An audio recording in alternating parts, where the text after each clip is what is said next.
मतलब कल्याण जी आनंद जी जो भाई थे और जिन्होंने अपना मकाम ऐसे तगड़े लोगों के बीच में बना लिया जैसे शंकर जयकिशन वगैरह। और ये लोग बहुत लंबे टाइम तक चले। इनकी जो सबसे बेस्ट फिल्में उनमें है सरस्वती चंद्र है, उपकार है, मेरे देश की धरती, चंदन सा बदन, सरस्वती चंद्र, फिर जब जब फूल के लिए जैसी कमाल की फिल्म थी, परदेसियों से न अखियां मिलाना, या फिर उसके बाद में जितनी भी बड़ी फिल्में आई जैसे जंजीर है, डॉन है, मुकद्दर का सिकंदर है, और सफ़र है, सच्चा झूठा है, बहुत सारी ऐसी बड़ी बड़ी फिल्में और बहुत ही खतरनाक संगीत जो है। और अगेन हर तरह का जो गाना बनाना, जो इन तीनों जोड़ियों की खासियत थी कि हर तरह का गाना बनाना। अच्छा, कल्याण जी आनंद जी की एक खासियत थी कि ज़्यादा करके वो लोग धुन बाद में बनाते थे, गीत लिखा जाने के बाद। क्योंकि हमारे यहाँ काफ़ी टाइम पे ऐसे होता है कि धुन पहले बनती है, उस पर गीत लिखा जाता है, और हमारे ज़्यादा करके बड़े लिरिसिस्ट इसमें कंफर्टेबल भी थे। लेकिन कल्याण जी और आनंद जी का एक मानना था कि पहले फिल्म के सिचुएशन के बोल आने चाहिए और फिर हम संगीत बनाएंगे, फिर उसकी धुन बनाएंगे। तो जब शंकर जयकिशन की ज़्यादा धुनें पहले बनती थी और लक्ष्मीकांत प्यारेलाल की आधी आधी डिवीजन थी, यानी आधे टाइम धुन पहले आधे टाइम गीत पहले, कल्याण जी आनंद जी के लगभग सारे गाने पहले लिखे गए। और उनके साथ इसी वजह से जो गीतकार जुड़े थे वो ज़्यादा करके पोएटिक थे, जो जिनका रंग था थोड़ा पोएटिक था, जैसे इंदिवर जी, अनजान जी, कमर जलालाबादी साहब, गुलशन बावरा वगैरह, ये लोग, वर्मा मलिक, और ये लोग, इन लोगों के साथ इन्होंने कमाल करके दिखाया। तो चौथा नंबर आता है आर डी बर्मन का, और जिनको राहुल देव बर्मन, जो आजकल माना जाता है कि he is the trend setter, पंचम दा। तो ट्रेंड सेट की जो असली खासियत है वो ये है कि उनके फादर के बेटे होते हुए भी उन्होंने एक टोटली अलग स्टाइल बनाई और उन्होंने एक टोटली अलग रंग दिया म्यूजिक को। हमारे फादर कौन? पंचम दा, पंचम, सॉरी, फादर कौन? S D Burman. अच्छा, राइट, हाँ। तो उन्होंने अपना एक कलर बनाया, अपने आप में एक अपना नया रंग हिंदी फिल्म म्यूजिक को दिया और वेस्टर्न म्यूजिक पे ज़्यादा जोर दिया। लेकिन उनका जो हिंदुस्तानी म्यूजिक है, खास करके उनकी अर्लियर फिल्मों में, जैसे भूत बंगला है, या तीसरी मंजिल है, या प्यार का मौसम, या कारवां, प्यार हमें किस मोड़ पे ले प्यार आया। हमें इस मोड़ पे लाया तो बहुत लेट आया, लेकिन प्यार का मौसम जो कमाल के गाने हैं, तुम बिन जाऊं कहाँ, और फोक का जो यूज है कारवां फिल्म में, जवानी दीवानी, और बहुत सारे यादों की बारात, हम किसे कम नहीं।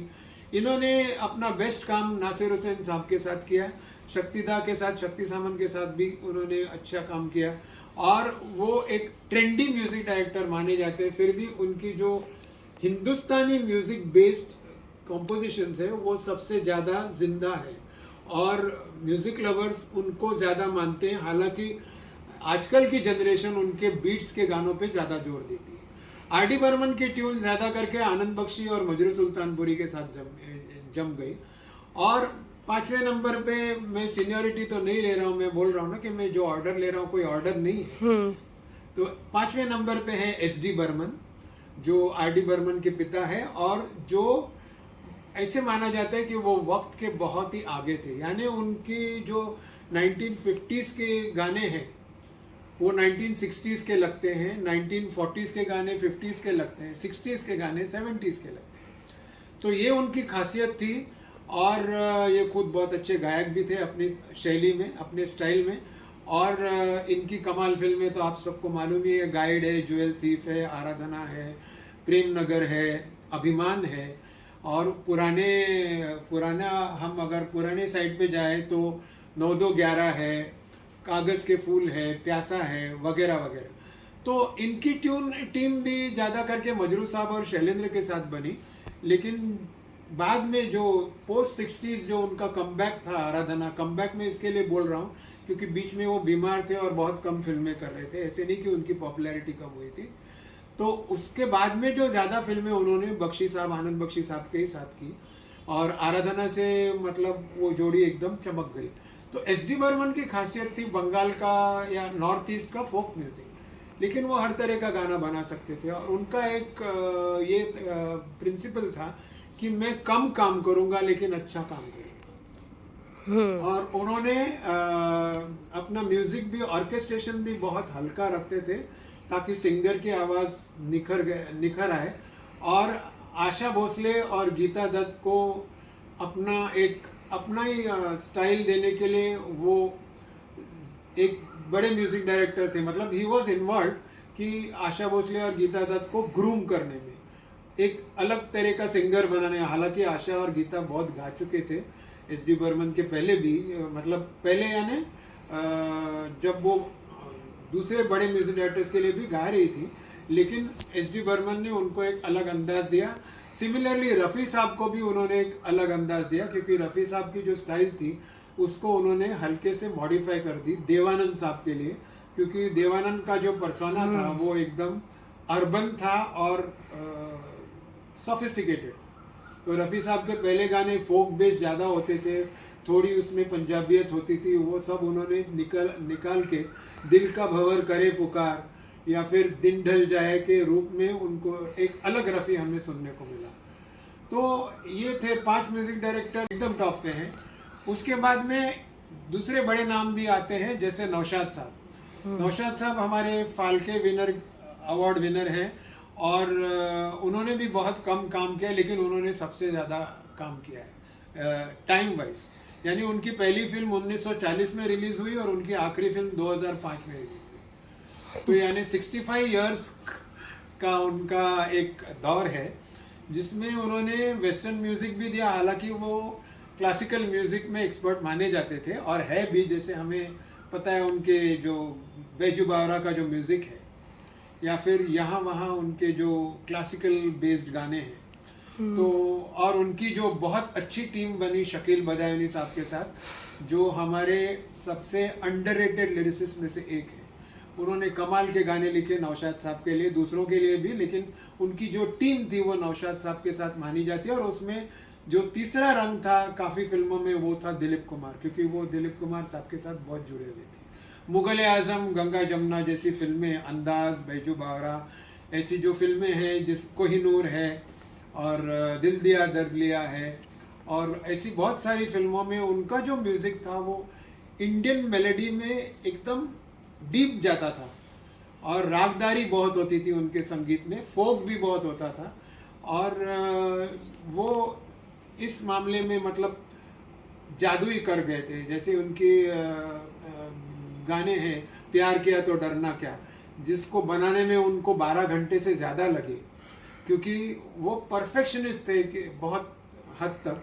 और ये गाना जो है वो एक दिन सनसेट यानी सूर्यास्त के टाइम पे बनना शुरू हुआ, तो उसकी जो फाइनल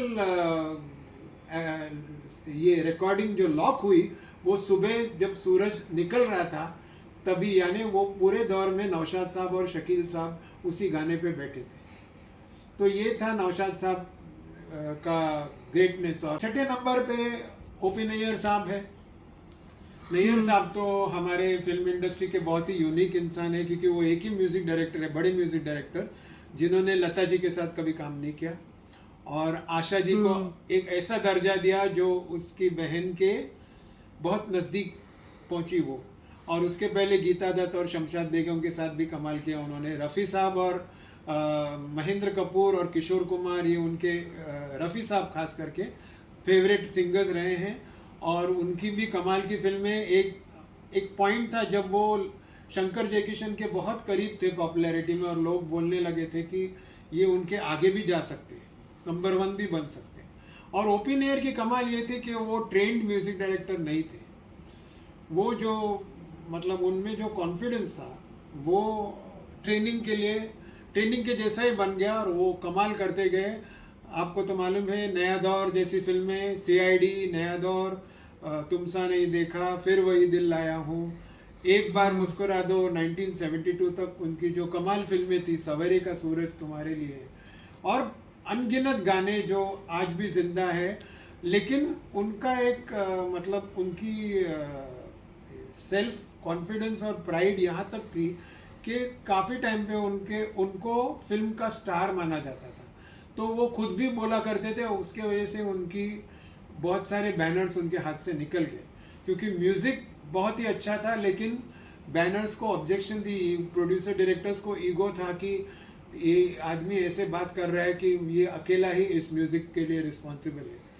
तो ऐसी चीज़ें होती गई, तो ओपिनियर के कामयाबी में थोड़ी रुकावटें आई, स्टम्बलिंग ब्लॉक्स आए। जैसे नया दौर के बाद उन्होंने B.R. चोपड़ा के साथ कभी काम नहीं किया, फिर वही दिल लायो के बाद उन्होंने नासिर हुसैन साहब के साथ कभी काम नहीं किया। तो ऐसी चीज़ें होती गई, लेकिन उन्होंने जो आशा भोसले के साथ जैसे जाइए आप कहाँ जाएंगे जैसा जो मैजिक क्रिएट किया है, वो शायद ही किसी और कंपोजर ने आशा जी के साथ जाइए क्रिएट किया। आप कहाँ